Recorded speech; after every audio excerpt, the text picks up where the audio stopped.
네, 3D 프린터 운용 기능서 취득 이론편 6회차 2교시 수업이 되겠습니다. 네, 1교시에서는 큐라를 이용해 가지고 디폴트 세팅을 입력을 해봤고요. 이번에는 우리가 입력했던 큐라의 파라미터 값이 어떤 의미를 가지는지 한번 직접 공부를 해보려고 해요. 어, 일단은 여러분들 큐라의 뷰 모드에 가셔서 뷰 모드를 레이어로 잠깐 바꿔두겠습니다. 네, 그 이유는 파라미터를 바꿨을 때 출력되는 모습이 어떻게 바뀌는지 좀 보려고 그래요.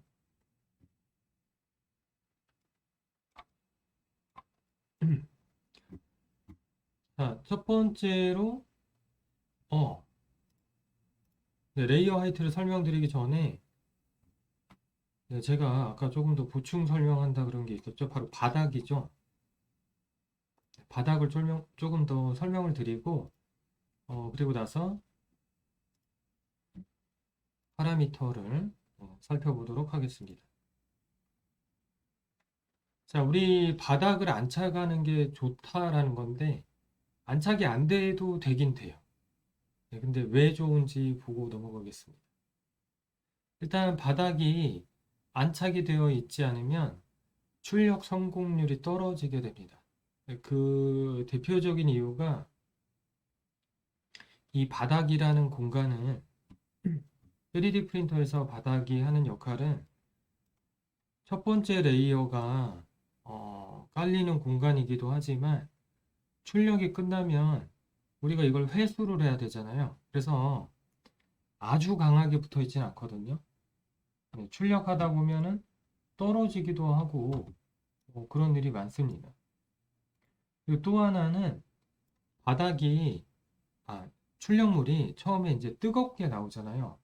이 뜨겁게 나온 출력물이 바닥에 붙어 있다가 수축에 의해서 냉각이 되면서 수축이 시작되는 거죠. 예를 들어서 이제 동영상을 잠깐 하나 보시면 3D 프린터가 이렇게 돌고 있는데 바닥에 높이는 잘 맞은 것 같고 바닥에 이렇게 안착이 됐지만 접지력이 이렇게 약한 상태에서는 또는 이제 높이가 안 맞거나 소재가 냉각되는 과정에서 수축이 발생하게 돼요. 그래서 심한 소재는 오징어처럼 되거든요. ABS 같은 거는 좀 심한 편이고 PLA는 수축이 작은데 지금은 PLA 수축 같지만 그래도 떨어져 나가고 있습니다. 말려 올라가는 거죠. 그래서 레이어가 누적됨에 따라서 점점 더 수축력이 커지기 때문에 결국에 나중에는 떨어져 버리는 경우가 많아요. 왜냐하면 노즐하고 출력물이 마찰력이 있습니다. 이렇게 떨어져 버리게 되죠. 그래서 일단은 우리가 어떤 방향이든 사용은 할 수 있지만 일단은 접지력이 어느 정도 있는 게 더 좋고요. 만약에 기우뚱해진다면 한쪽 다리가 이렇게 떠버리잖아요. 그러면 서포트가 필요합니다. 왜냐하면은 이 출력물이 각도가 기울게 되면 15도로 한번 돌려볼게요. 이렇게 각도가 기울면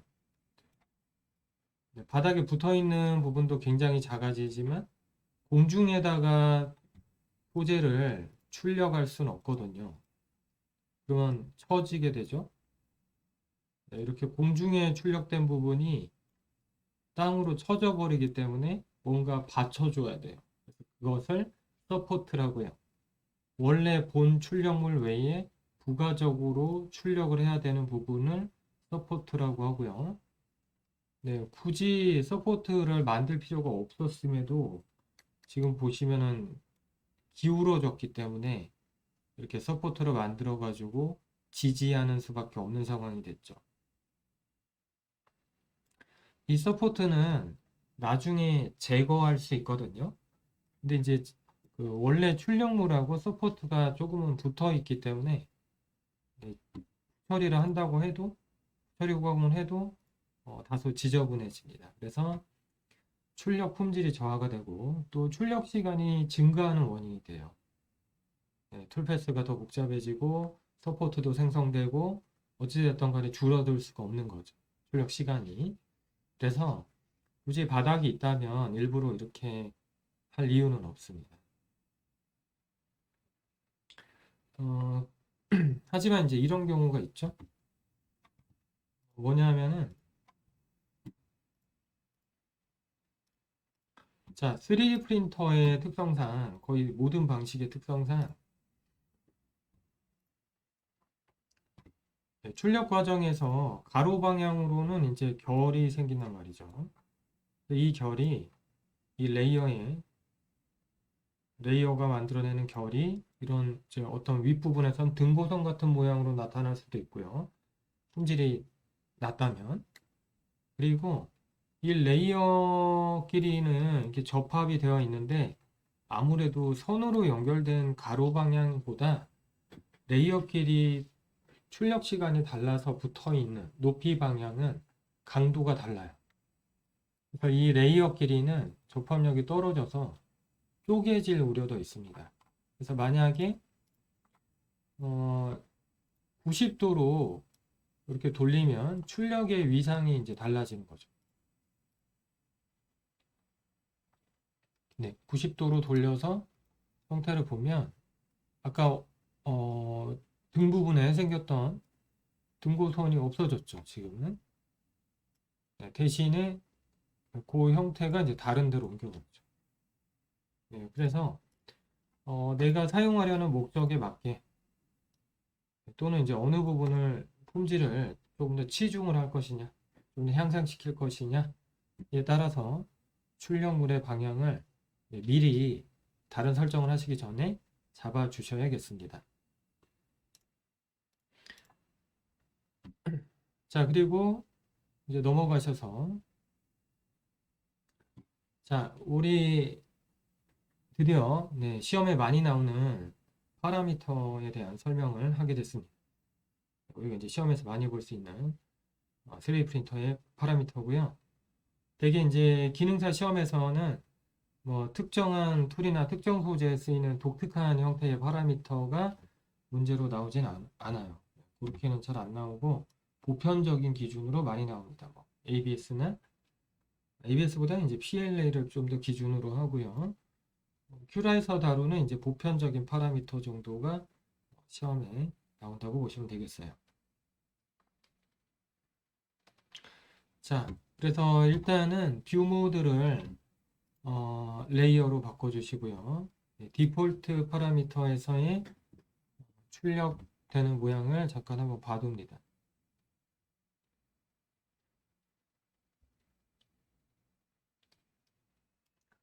자, 일단 레이어 하이트가 0.2인데 0.1로 한번 바꿔봅니다. 네, 그러면 자, 슬라이싱 간격이 굉장히 촘촘해졌다라는 걸 알 수가 있죠. 굉장히 촘촘해졌죠? 자, 레이어 하이트가 슬라이싱 되는 간격을 뜻하고요. 제가 기능사 시험 때는 0.2 쓴다고 했는데 0.1로 줄여보면 굉장히 품질은 좋아진다라는 걸 알 수가 있어요. 하지만 지금 보시는 것처럼 시간이 2배 가까이 늘어나고요.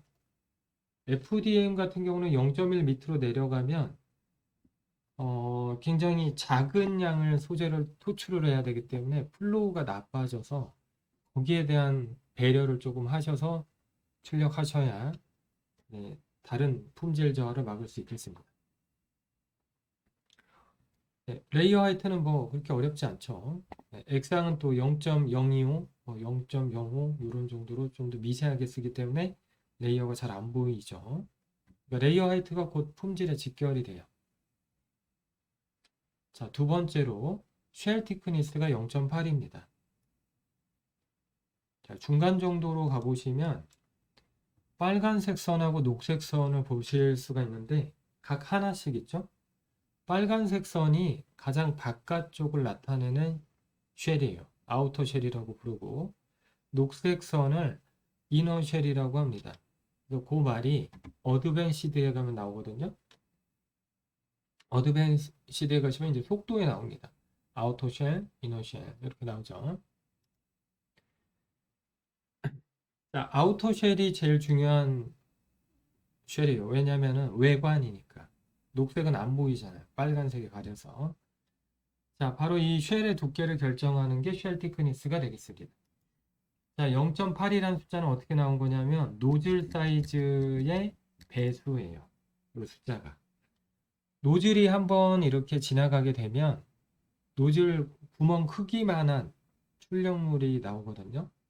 그래서 0.4파이로 투출이 소재가 되고 0.8이라는 건 두 번 지나가 달라, 두 겹으로 만들어 달라 이런 뜻입니다. 만약에 우리가 1.2라고 하면 세 겹짜리 물건을 보실 수가 있어요. 좀 더 튼튼하겠죠? 네, 조금 더 튼튼한 물건이 되겠습니다. 대신 출력 시간이 좀 많이 늘어나죠. 네, 근데 세 겹 정도까지는 많이 씁니다. 왜냐면 이제 출력하면서 축축하거나 이런 걸 조금 완화시킬 수가 있어요. 좀 두꺼워졌기 때문에. 자, 보통 이제 속도를 위한 설정은 이제 0.8이에요. 두 겹으로 해놓습니다.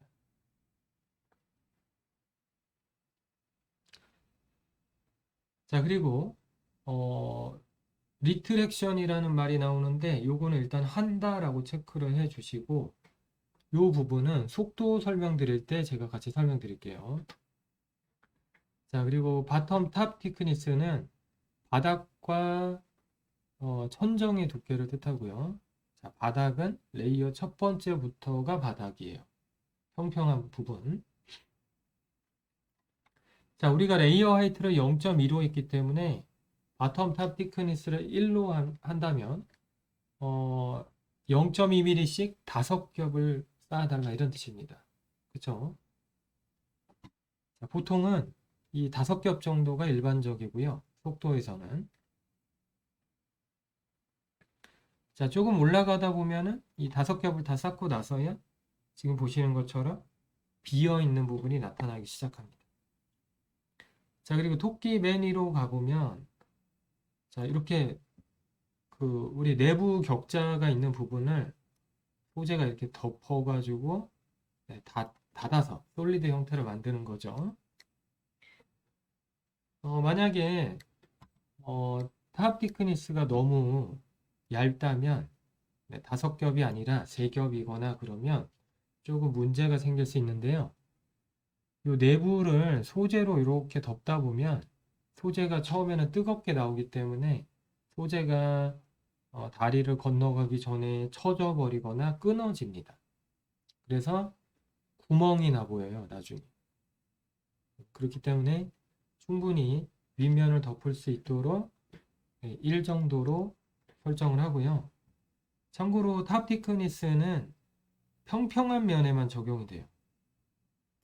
예를 들면 여기 이 토끼 머리를 보시면 5겹은 아니거든요. 덮일 때. 그쵸? 네. 그래서 평평한 부분만 바텀 탑 티크니스에 해당이 됩니다. 이렇게 이제 대각선으로 되어 있는 부분은 해당이 안 된다는 거죠. 이 대각선으로 된 부분의 두께를 늘리려면 방금 보셨던 쉘 티크니스를 늘리는 수밖에 없어요. 자, 그리고 필 덴서티입니다. 자, 12%로 되어 있죠. 내부 체움의 간격을 뜻해요. 만약에 구조체로 쓰겠다 그러면 30% 정도 주시면 되겠습니다. 그럼 굉장히 이제 튼튼한 물건이 되는 거죠. 대신 출력 시간은 오래 걸리겠죠. 굉장히 두꺼워졌죠. 자, 그런 역할이 아니면 10에서 한 15% 정도 주시면은 적당한 수준이 되겠습니다. 자, 이렇게 대신 이제 발로 밟거나 그런 용도라면 더 높여야겠습니다. 구조적 역할을 한다면. 자, 그리고 중요한 파라미터가 나왔어요. 바로 속도와 온도가 되겠습니다. 자, 속도는 이 툴패스를 그려가는 노즐의 이동 속도를 뜻해요. 자, 빨간색을 그린다 그러면은 이 경로를 따라서 노즐이 이동을 하게 되는데 속도가 너무 빨라도 안 되고 그렇다고 너무 느려도 안 되겠죠. 보통은 느리면 나쁠 건 없는데 품질은 좋아지는데 시간이 굉장히 많이 걸려요. 자, 속도의 단위를 보시면 초당 몇 밀리미터 이동하냐 예요. 32mm니까 1초에 3.2cm 이동하는 겁니다. 요 칸 3개 정도 이동하는 속도인 거죠. 그래서 좀 빠른 속도입니다, 솔직히. 제가 이거 설정할 때 디폴트 세팅 중에 좀 빠른 속도가 있는 설정이라 그랬죠, 품질보다는. 자, 이 스피드는 어드밴시드로 가면 또 나와요. 스피드가 6가지가 딱 보입니다. 이 스피드는요, 참고로 세부 설정을 이렇게 할 수가 있는데 0이라는 숫자가 보여요. 네, 이너 쉘, 아우터 쉘. 자, 녹색과 빨간색 쉘이잖아요. 탑바텀은 이제 바닥과 덮개 부분, 인필은 노란색인데 어찌됐든 간에 이 속도가 0으로 되어 있죠. 0은 정지하라 라는 뜻 아니에요? 자, 제가 아까 베이직에서도 0 하나 입력했습니다. 뭐냐면 베드의 온도를 0이라고 입력했어요. 근데 온도가 0은 굉장히 차가운 온도 아니에요? 근데 3D 프린터가 냉각 기능이 없었거든요. 저기 선풍기는 도는데 그런 어떤 공기를 냉각하는 기능이 없었단 말이에요. 자, 그리고 속도가 0이면 또 안 되는 거 아닙니까? 정지되어 있는 거잖아요. 그래서 큐라에서 0은 그런 뜻이 아니라 설정하지 않겠습니다 라는 의미를 가집니다. 그래서 0이라고 해놓으시면 우리 베이직에 가시면 디폴트 값 있었죠? 32. 이 값이 여기 다 들어가 있는 거예요. 32, 32, 32, 32 이렇게 들어갔습니다. 여기다가 32라고 쳐보시면 32죠? 출력 시간 보세요. 1시간 52분인데 하나도 안 변해요. 원래 32라는 숫자가 들어간 것이기 때문에 하나도 안 변했죠. 0은 어떤 의미를 갖냐 하면 설정하지 않겠다 또는 이제 그 설정을 패스해달라, 넘어가달라 이런 뜻입니다. 사실은. 자, 근데 유의하게 2가지 속도를 입력을 해놨어요. 이거 안 하시면 안 됩니다. 뭐냐면 바텀 레이어 스피드가 16으로 되어 있고, 자, 우리가 기대했던 속도의 절반이죠. 트래블 스피드는 64니까 뭐예요? 2배로 해놨네요. 그렇죠? 자, 첫 번째 레이어로 잠깐 가보시면 첫 번째 레이어는 제가 아까 말씀드렸지만 레진끼리는 세게 붙거든요. 레이어가 같은 소재끼리는 굉장히 접합력이 좋아요. 근데 바닥은 어떤 기능을 하냐면 출력했다가 나중에 떼는 기능을 한다 그랬잖아요. 그래서 너무 세게 붙으면 또 안 되고. 그래서 레진끼리처럼 레이어가 잘 붙진 않아요. 첫 번째가 잘 안 붙어요, 솔직히. 그래서 어떻게 해요? 바텀 레이어 스피드를 속도를 절반으로 확 낮춰 놓은 거예요. 천천히 뽑으라고. 자, 그리고 쭉 올라가서 보면 자, 토끼 귀 같은데 잠깐 보시면 왼쪽 귀를 출력하면 오른쪽 귀로 노즐이 이동을 해야 돼요. 그렇죠? 근데 이동하는 동안에 노즐에 차 있는 소재가 어떻게 될까요? 안 나오면 좋겠는데. 잠깐, 노즐의 구조를 잠깐 보죠. 네. FDM 노즐의 구조를 잠깐 보면, 여기 이제 열선이 노즐 쪽에 들어가 있기 때문에 뜨거워져서 사실 노즐목 아래쪽은 액체 상태예요. 그래서 필라멘트를 여기다가 딱딱한 필라멘트를 꼽아서 뭐 넣었다 뺐다 해도 이 액체가 잡아당겨지는 게 아닙니다. 그래서 그 FDM 방식에서 소재가 나오는 모양을 보면 그 소재가 녹은 다음에 압력이 차서 위에서 계속 밀어대니까 압력이 차서 밑으로 이제 삐져나온다고 보시면 돼요. 근데 압력이 차 있는데 아까 토끼 귀처럼 어디론가 이동을 하게 되면, 출력 없이 이동을 하면, 네, 출력 없이 이동을 하면 여기서 여기까지 이동하는 동안도 소재가 어떻게 될까요? 네, 당연히 나와요. 네, 당연히 나오기 때문에 이렇게 계속 왔다 갔다 거린다면 어떻게 될까요? 네, 이 부분도 소재가 거미줄처럼 쭉 생겨버립니다. 그렇게 되면 보기가 싫겠죠. 그래서 트래벨 구간, 이 파란색으로 된 트래벨 구간은 빠르게 이동하도록 설정을 해요. 그래서 2배 정도 더 빠르게 입력을 해주고요. 그렇다고 너무 빠르게 이동시키면 위치 편차가 크게 발생하고, 또 3D 프린터가 저번 시간에 작동하는 원리를 설명을 드렸지만, 네, 여기 보시면은 이 모터가 여기 있고 벨트가 걸려 있단 말이에요. 이 벨트가 이빨이 있는데 이 모터에 있는 풀리랑 벨트의 이빨이 어긋나는 거죠. 너무 급격하게 돌리면 두둑하고. 그러면 어떻게 될까요? 탈조가 일어나죠. 그래서 여기를 너무 높은 숫자를 입력하는 것도 좋은 건 아닙니다. 그래서 제가 2배 정도만 권해드리고요. 자, 아까 제가 속도 설정을 할 때 설명할 게 있다 그랬죠. 바로 리트랙션이 되겠습니다. 이 리트랙션은 익스트루더 모터를 되감는 역할을 해요.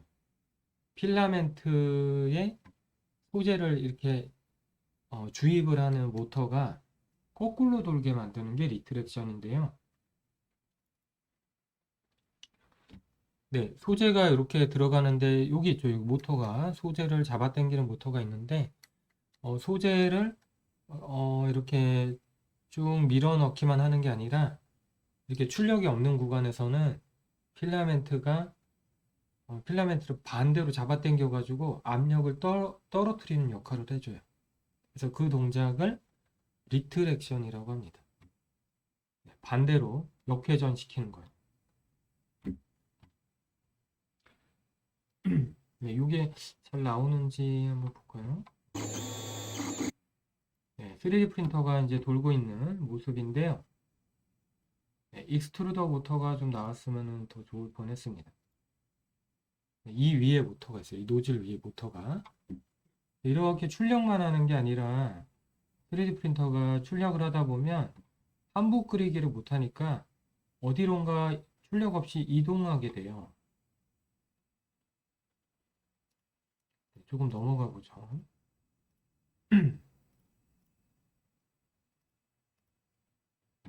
네, 지금 보시면은 이제 외관, 네, 이너셜인 것 같죠? 네, 외관을 이제 이렇게 쭉 그려주고 있는데요. 자, 왼쪽을 못 그렸잖아요. 그러니까 쭉 그리고 나서 다시 왼쪽으로 돌아오게 될 거예요. 그래서 여기를 이렇게 최단 거리로 이동하기 위해서 가로질러서 오게 되어 있거든요. 네, 쭉 가로질러서 다시 오게 되어 있습니다. 좀 넘어가 보면, 네, 여기는 출력이 끝나버렸네. 네, 그래서 트래벨 구간이 여기 보시면은 이렇게 굉장히 길게 발생하는 구간도 생겨요. 네, 여기 112번째 레이어에 생겼네요. 이제 긴 구간도 생긴단 말이죠. 그래서 그 구간 동안 어, 노즐의 압력을 빼주기 위한 동작이 리트랙션이고요. 굉장히 시험 문제에 잘 나오는 내용이 되겠습니다. 그리고 실제 3D 프린터를 하는 분들을 위해서 조금 알려드리면, 이 구간이 너무 길면 프린터에 좀 손상을 줄 수 있어요. 노즐에. 네, 왜냐면은 설정하기 따라 좀 다른데 어드밴시드에 가보시면 리트랙션의 거리를 정할 수 있거든요. 근데 구간이 길수록 리트랙션을 좀 강하고 많이 해줘야 압력을 떨어뜨려 가지고 소재가 빠져나오는 걸 막는 효과를 가져갈 수 있기 때문에 멀면은 필라멘트를 반대로 세게 잡아 당겨야 돼요. 그리고 다시 와서는 강제로 압력을 다시 생성해야 되기 때문에 확 필라멘트를 또 밀어 넣습니다. 잠깐 빼뒀다가 다시 밀어 넣거든요. 그래서 아까 그 노즐 구조를 잠깐 보면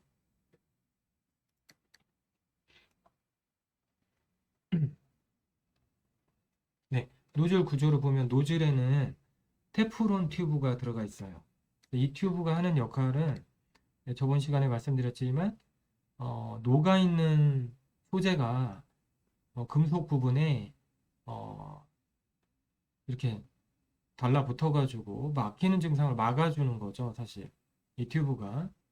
근데 소재를 많이 뺐다가 넣었다 그러면은요, 이 튜브가 사실 이렇게 똑바로 생긴 게 아니라 사용하시다 보면 튜브가 변형이 오거든요. 네, 여기도 아마 있을 거예요. 조금 더 가보면, 네, 여기 있네요. 이 튜브가 변형이 와요. 그래서 변형이 온 채로 리트랙션이 자꾸 일어나면 튜브의 변형이 계속 가속화됩니다. 점점 심해진다는 거죠. 그래서 수명하고 관련이 있기 때문에 네, 여기가 이렇게 굵직해졌는데 굵직한 부분을 잡아당기면 피부가 계속 변형이 되겠죠? 그래서 리트랙션이 너무 많은 것도 그렇게 좋지 않다, 수명에. 리트랙션을 좀 줄여주는, 리트랙션이 아니라 트래벨 구간을 줄이는 거죠. 트래벨 구간을 좀 줄여서 리트랙션이 너무 과하게 생기지 않도록 하시는 게 사실은 좋은 설정이 되겠습니다. 자, 그래서 이 부분은 3D 프린터를 좀 많이 써보신 분들이 아니면 잘 모르시는 내용이 되겠습니다. 자, 그리고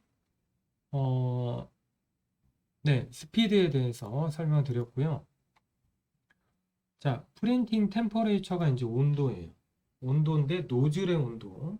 프린팅 템퍼레이처는 출력할 때 그 토출부의 익스트루더 부분의 온도를 뜻하고 베드 템퍼레이처는 바로 이 바닥의 히팅 베드의 온도를 뜻합니다. 목적이 좀 다르죠, 둘이. 프린팅 템퍼레이처는 노즐의 온도를 높여가지고 플로우가 원활하게 되도록 하는 데 있고요.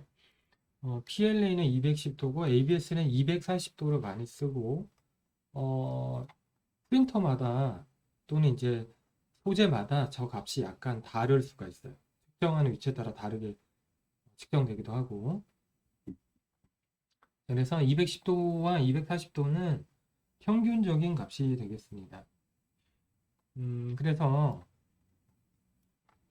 자, 온도 같은 경우는 평균 값을 그냥 쓰시는데 출력물이 굉장히 크다면 온도를 조금 더 높여볼 수도 있어요. 흐름을 좋게 하기 위해서. 근데 출력물이 작으면 온도를 높이기는 좀 어렵습니다. 왜냐하면 냉각이 안 돼 있어요. 출력을 하면서 아래쪽이 냉각이 안 돼 있기 때문에 예를 들면 다른 동영상을 잠깐 볼 건데요. 이건 이제 7회차 때도 보실 동영상인데 자, 요거 잠깐 보시면 아래쪽 잠깐 보시면 이제 굉장히 빠른 속도로 출력을 하는데 밑에가 덜렁덜렁 거리는 걸 알 수가 있죠. 식지 않았기 때문에 네, 액체 상태인 거예요. 이게 다 움직이죠. 네, 3D 프린터가 소재가 투출이 되면요 냉각이 될 시간이 필요해요. 그래야 견고하게 올바른 형태로 출력이 돼요.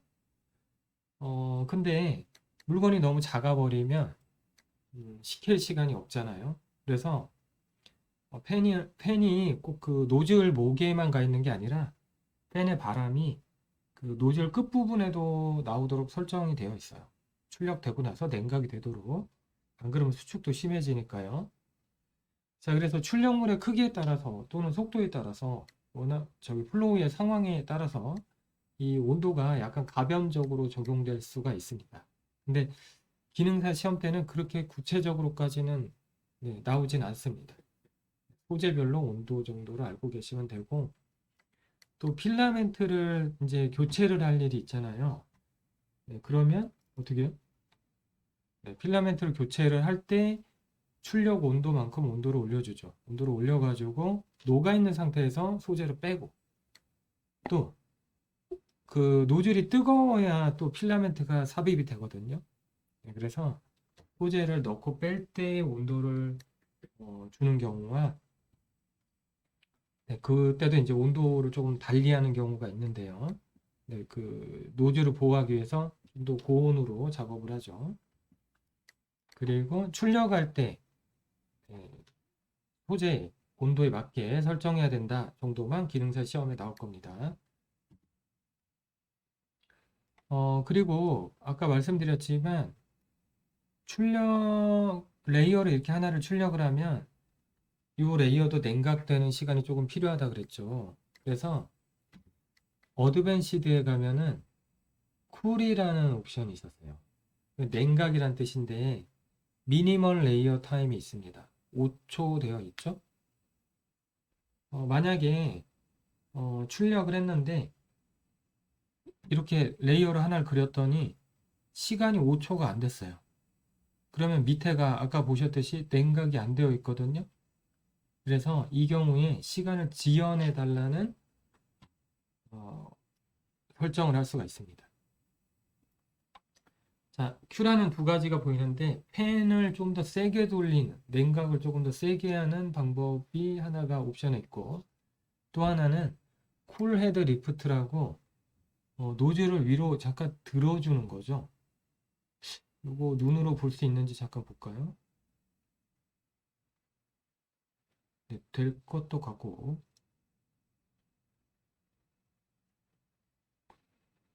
왜냐하면은 그 노즐을 위로 드는 게 경로잖아요. 네, 보이죠? 네, 지금 보입니다. 어디 보이냐면 여기에 파란색으로 위로 Z축 방향으로 파란색 선이 딱 서 있죠.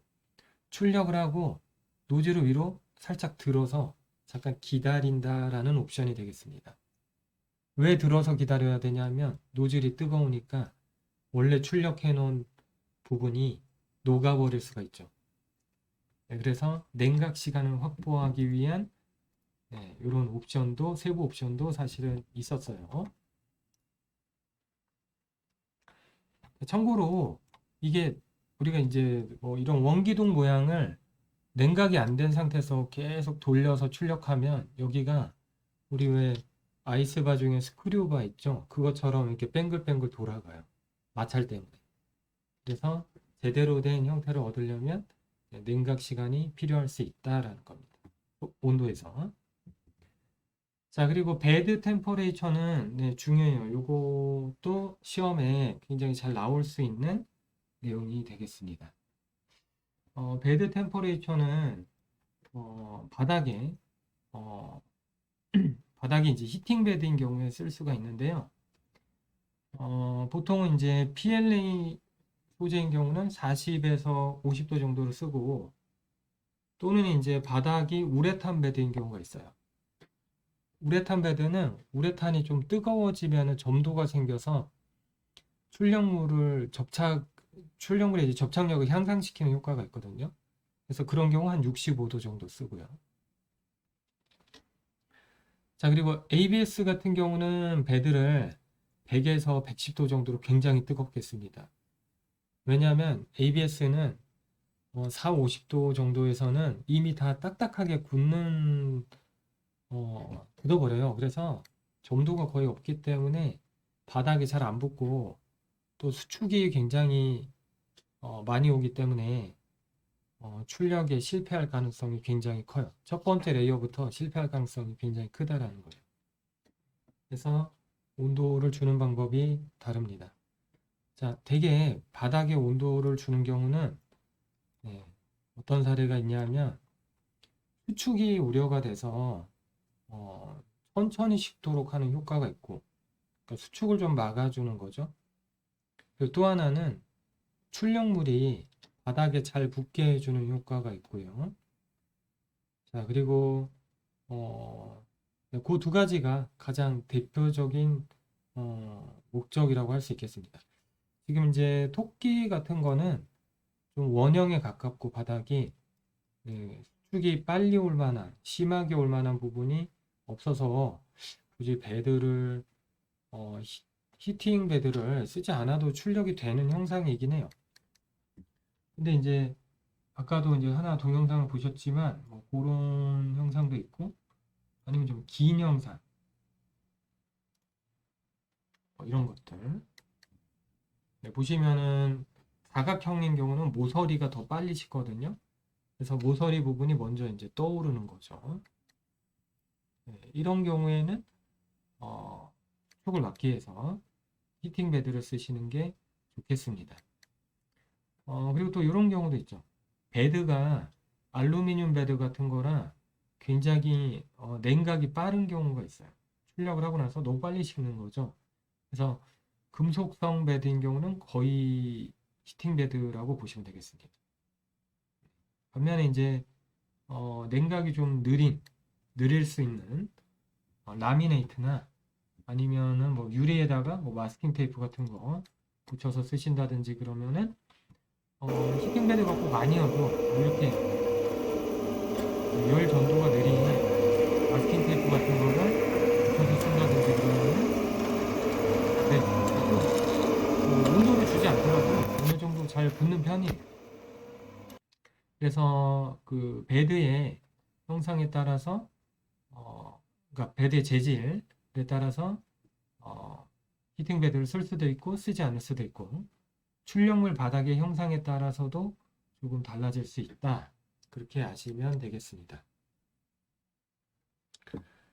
자, 그리고 여기 보시면 이제 플로우라는 말이 나오는데 이 플로우는 이제 흐름을 의미해요.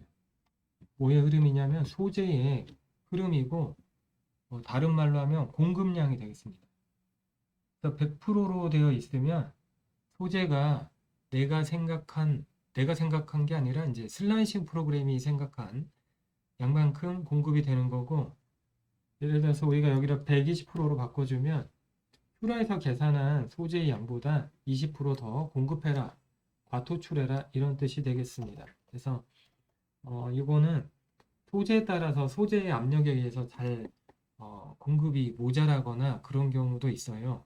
그러면 조금 더 과도하게 토출하기도 합니다. 자, 어드밴시드 세팅으로 넘어가시고요. 자, 리트렉션은 아까 어떤 의미인지 설명을 드렸고 스피드도 설명드렸고 냉각도 설명을 드렸고요. 퀄리티를 잠깐 보세요. 여기 보시면 이니셜 레이어 티크니스가 0.3이라고 되어 있습니다. 이니셜 레이어 티크니스는 첫 번째 레이어의 두께잖아요. 근데 우리가 베이직에서 레이어 하이트를 0.2라고 입력을 분명히 했죠. 그러면 어떻게 될까요? 네, 0.3의 숫자가 어떤 의미를 가지냐? 첫 번째 레이어만 저 두께로 출력하게 돼요. 근데 우리가 출력을 할 때 0.3의 두께로 하면 안 되거든요. 왜냐하면 네, 이거 7회차 수업에서 나오는 내용인데 레벨링을 할 때 간격이 있어요. 그래서 보통 너무 노즐하고 베드가 너무 떨어져 있으면 소재가 압착이 되는 게 아니라 통통하게 철사줄처럼 나옵니다. 압착이 안 되니까 이런 상황이 될 가능성이 되게 커요. 자, 근데 높이는 우리가 0.2로 맞춰 놓을 거거든요. 네, 0.2로 맞춰 놓을 거예요. 근데 0.3이라고 생각하고 뽑아라 이렇게 명령을 주는 거기 때문에 어떤 일이 일어나냐면 소재가 50%더 나오게 돼요. 아까처럼 설정을 하면. 왜냐하면 레벨링은 우리가 인위적으로 맞추는 경우가 많거든요. 오토 레벨링이라면 여기 이제 해당이 안 되지만 레벨링은 우리가 손으로 맞춰 놓는 경우가 많아서 자, 여기를 0.3이라고 해놓으면 소재가 과토출될 거라는 거죠. 실제로는 0.2mm 간격인데 그러면 어떤 일이 일어나냐면 땅바닥에 잘 붙죠. 네, 잘 붙고 과토출이 되기 때문에 소재가 좀 삐져나가는 현상을 볼 수가 있어요. 그래서 예를 들면 음, 네, 레벨링을 잠깐 보겠습니다.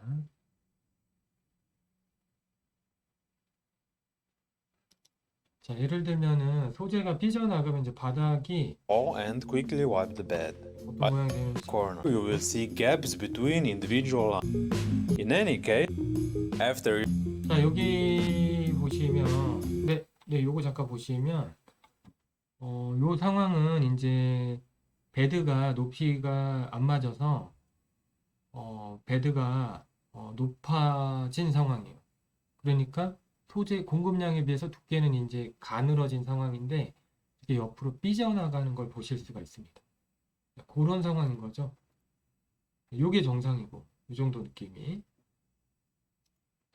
자, 그래서 0.3으로 해서 과토출을 시키면 네, 이제 뭐 여러 가지 원치 않는 변화가 생기지만 왜 이렇게 하냐면 바닥에 잘 붙이기 위해서 그래요. 첫 번째 레이어가 잘 안 붙기 때문에 바닥에 잘 붙을 수 있도록 약간 소재를 과하게 공급하는 거죠. 그래서 나중에 바닥을 잘 맞추시면 이걸 0.2로 바꾸세요. 이렇게 하는 게 맞습니다. 그래야 맞죠. 뭐가 문제가 되냐면 또 이렇게 놓으면 크기가 0.1mm 손해를 보게 돼요. 우리가 60mm로 출력을 해놨는데 59.9로 출력될 수 있다는 거죠. 그렇기 때문에 나중에는 정확히 베드의 높이를 맞추는 쪽으로 하시고 레이어 티크니스는 0.2로 하시고요. 굳이 뭐 과토출을 하시고 싶다 그러면 이니셜 레이어의 그 라인 위드를 좀 증가시켜 놓습니다. 네, 그런 걸 좀 권해 드릴게요. 자, 그리고 컷오프라는 거는요, 우리가 강제로 밑에를 이제 잘라내는 기능인데, 네, 이렇게 잘라서 출력을 하는 건데요. 네, 몇 가지 기능이 있어요. 그 모델링의 바닥에 뭐 돌기 같은 게 남아 있어서 밀착이 안 되거나 할 때 아주 약간 0.1mm 정도 이렇게 잘라낼 수가 있습니다. 이런 기능이 하나 있고 또 하나는 상하 분할 출력을 할 때도 쓰는데요. 하나를 복사를 해가지고 요거를 180도로 뒤집은 다음에 네, 이렇게 뒤집고 이 두 개의 높이는 똑같죠. 이 두 오브젝트가 높이가 같잖아요.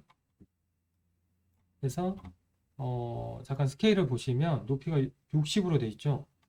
그래서 30mm라고 해서 3cm를 잘라버리면 이게 절반인 겁니다.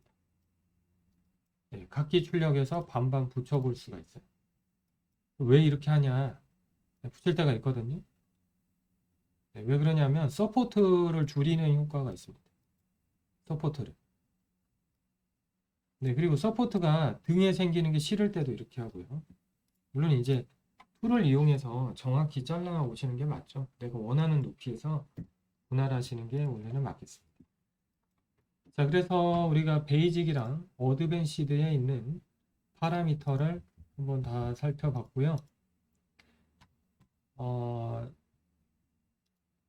네, 10분 쉬셨다가 이제 중요한 서포트에 대해서 또 알아보도록 하겠습니다. 서포트는 부가 출력물이라고 하고요. 이 부가 출력물이라는 거는 우리가 원래 출력하는 물건 외에 뭔가 더 추가로 생기는 툴패스가 있어요. 자, 토끼인데 테두리가 뭐가 지금 생기고 있죠? 분명히 제가 서포트를 둘 다 설정을 안 했거든요. 네, 그래서 서포트가 어떤 기능을 하고 어떤 경우에 만들어야 되는지 3교시에 계속 진행하도록 하겠습니다.